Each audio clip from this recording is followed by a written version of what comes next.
welcome to Storytime at Home. I'm Miss Alyson, and it's good to have you with me today.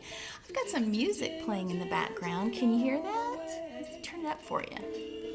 What is that? Is that Christmas music? It is indeed, and I'm wearing this cheery red scarf.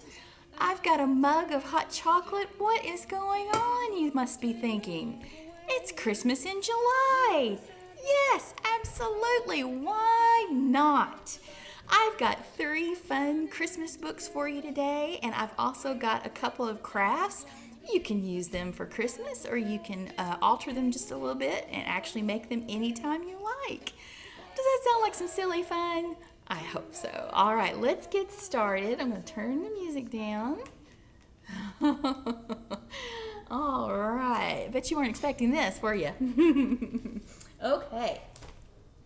The first book I'm going to read is Cowboy Christmas.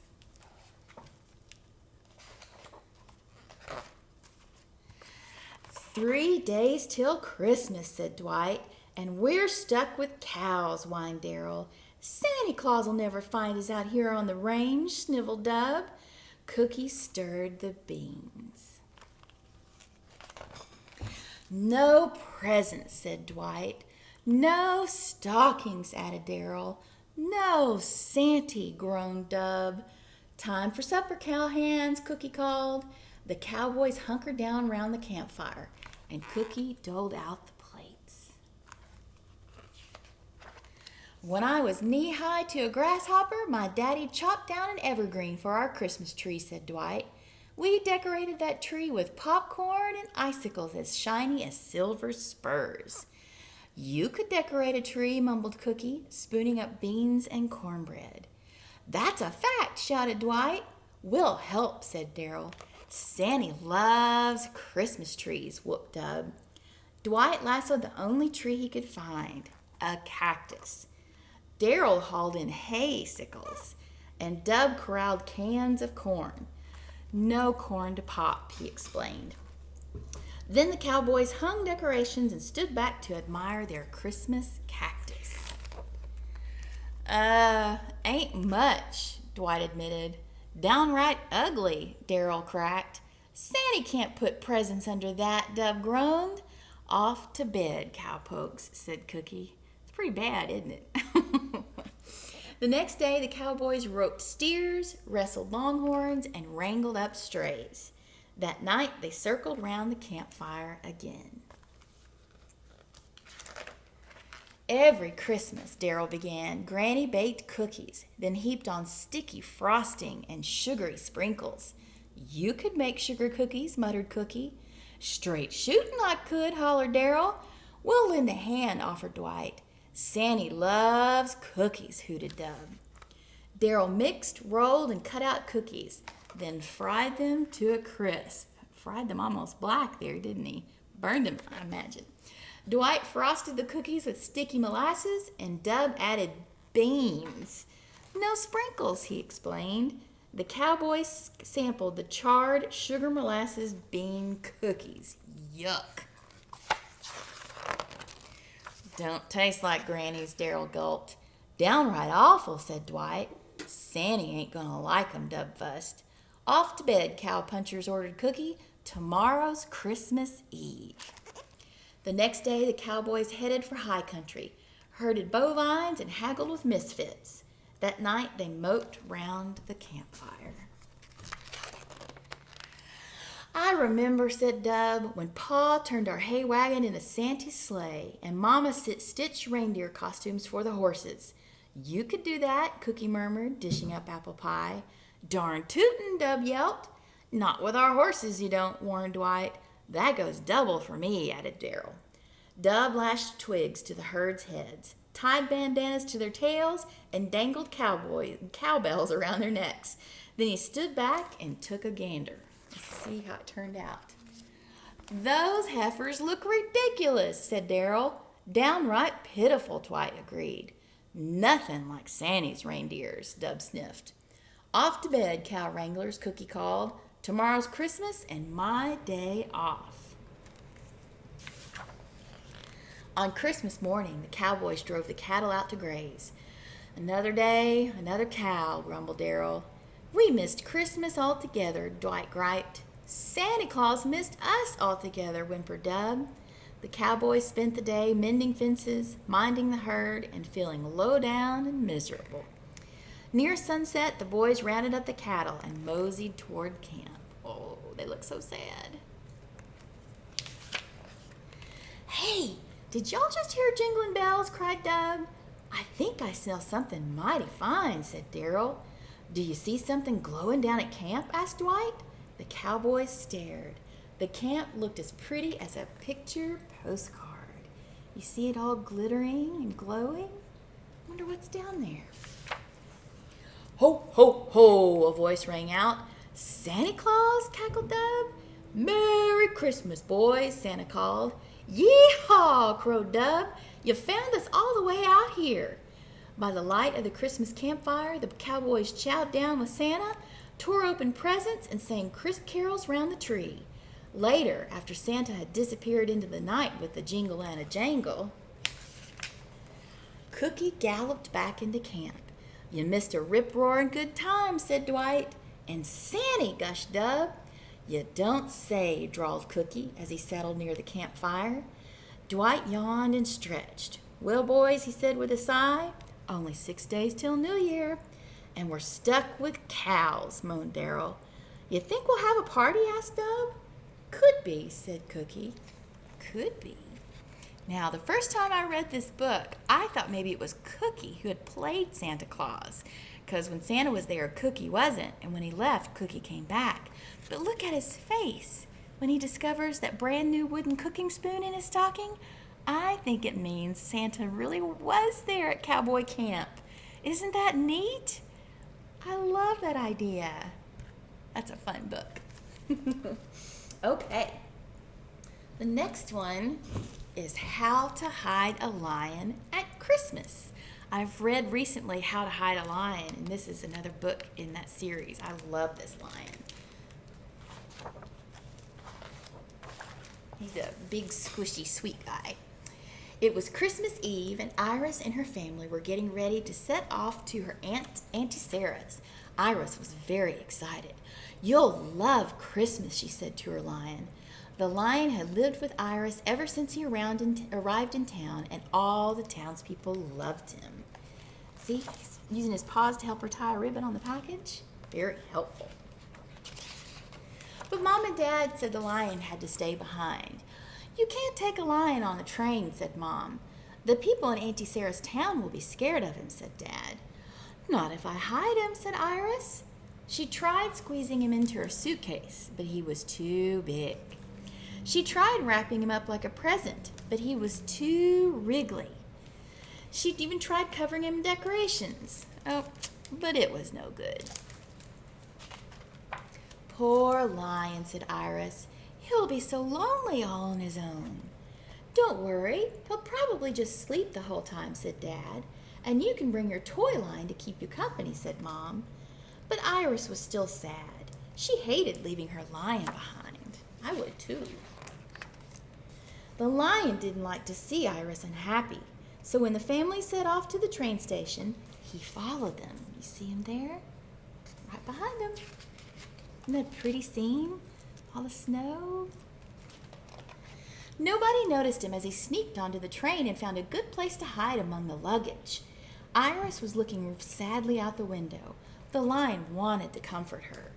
But before he knew it, the train had rocked him to sleep. See him up there?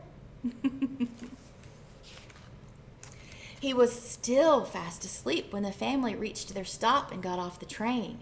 Auntie Sarah was there to meet them. "Merry Christmas, Iris," she said.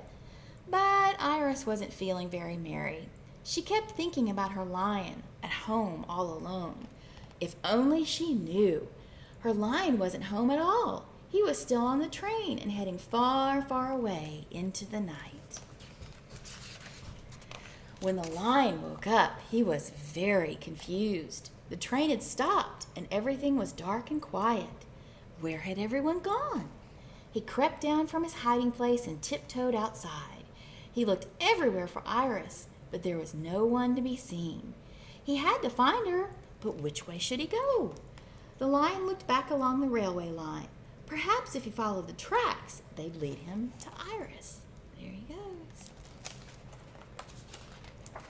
The snow was very deep, but he put one cold paw in front of the other until at last he saw a village. In the main square, he saw a huge tree festooned with colored lights, and people were singing all around it. Perhaps Iris was singing with them, so the lion crept closer. He found a hat and tried to blend in, but when he joined the singing, what came out was a roar. A lion, screamed the people, and they chased after him, throwing snowballs. Luckily, lions can run fast. Oh, poor lion. See him up in the tree? They're good at hiding in trees, too. As the crowd ran past, the lion noticed something in an upstairs window. It looked like Iris's toy lion. Perhaps this was Auntie Sarah's house? He had to be sure.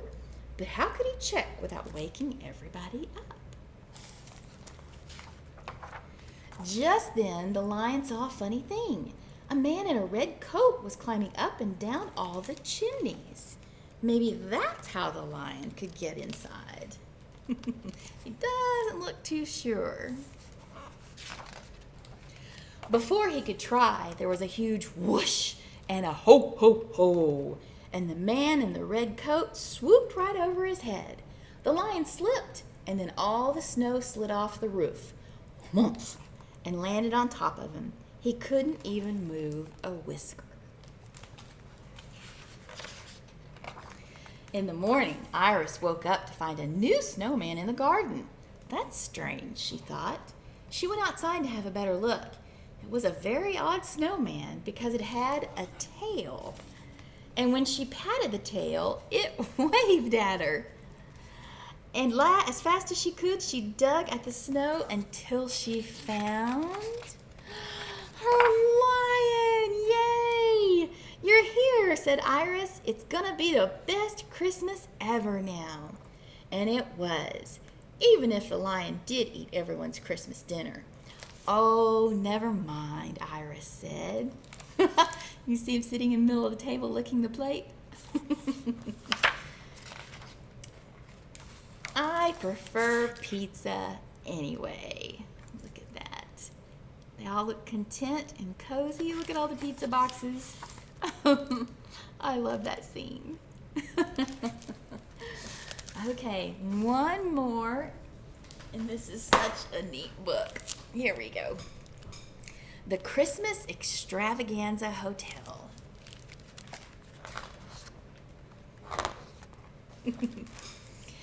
Far from the hustle and bustle of town, Bear was ready for a nice, simple Christmas.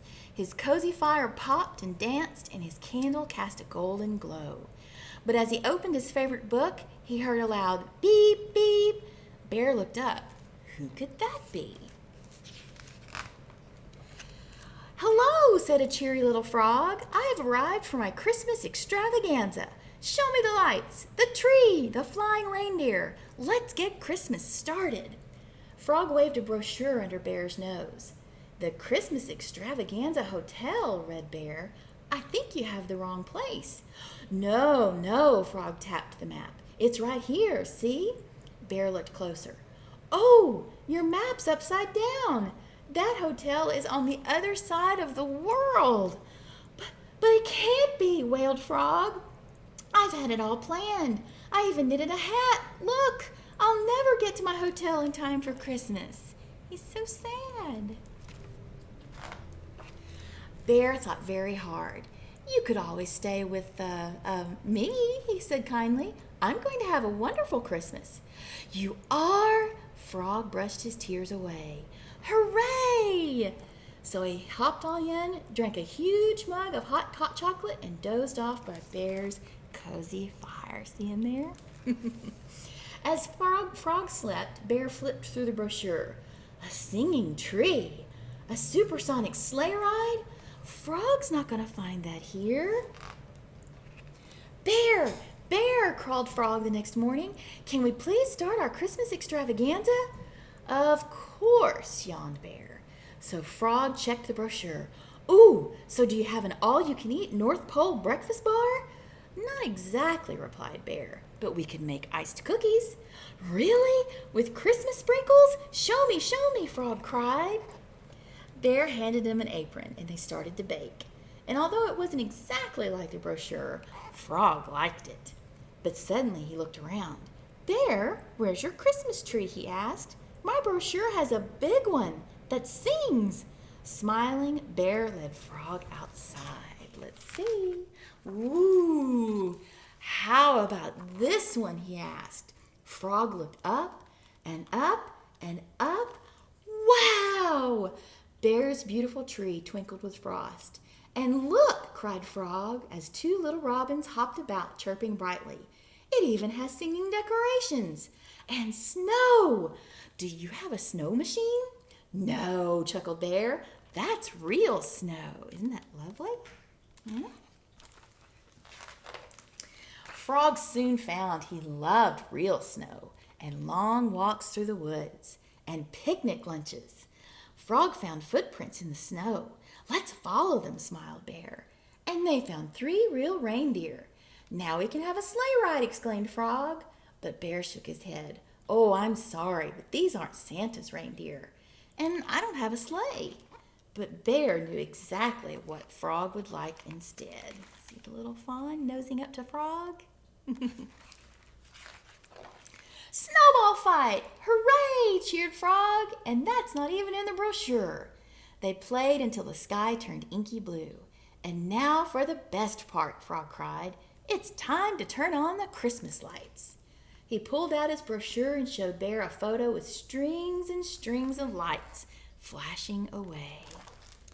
Oh, Bear sighed. His Christmas lights weren't like those. Bear hurried home and lit all of his candles. Will these work? He asked. Frog blinked. They weren't quite the extravaganza he'd expected, but Bear had been so kind. Why, yes, exclaimed Frog, putting on a big smile. So Christmassy. They watched the golden flames in silence, but then suddenly Bear's eyes lit up. Follow me, Frog, he said, grabbing hats and scarves. What are they going to go look at? Oh, look, these are called the Northern Lights. What about these? Bear pointed to the sky. Oh, Bear, gasped Frog. They're perfect. When they went back inside, Frog said, What a magical day. But it wasn't over yet. Shh, whispered Bear. What's that jingling? It's coming from the rooftop. Frog checked the brochure. Not a thing about jingles. It must be Santa, Bear exclaimed. We need to go to bed, quickly. They dove under the blankets and shut their eyes tight. So sweet. Psst, Bear, are you sleeping? I am, chattered Frog, but Bear was already snoring.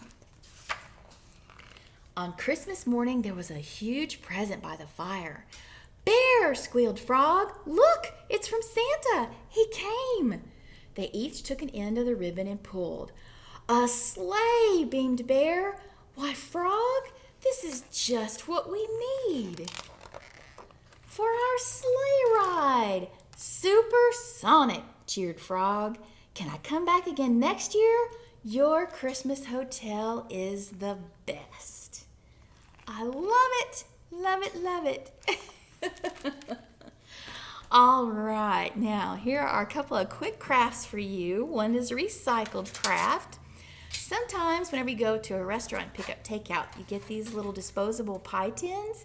And sometimes if your parents buy a pie from the freezer at the grocery store, they come in these also. You can turn these into ornaments. You just cut out that flat part. See, it looks like this. And then you can punch a design into them. You see there? You see the holes? It's kind of a snowflake design. There, you can kind of see it like that. Yeah? All you have to do to make sure that your sharp point goes through is put it on a soft surface like a towel or a washcloth. And then I just used a sharpened coloring pencil. and I just punched through until I had a snowflake design. You can do your initials, or if you don't want to do holidays, you can like push the design of a flower in with the petals and everything. But there you go. Okay, you can use that as an ornament, or another ornament you can use. This comes from out in your yard. You can go collect twigs. You'll need 5 to make a star. And then you can wrap a little bit of colored yarn around it to add some brightness. And the yarn also makes a little star shape. Isn't that pretty? I used hot glue to glue my twigs together, but you can use Elmer's glue. Just make sure that it gets nice and dry. And then you tie a knot with your yarn on the back. See, there's the knot. And then you can just wrap the yarn around however you like, as many times as you like or as few, until you have the shape that you want.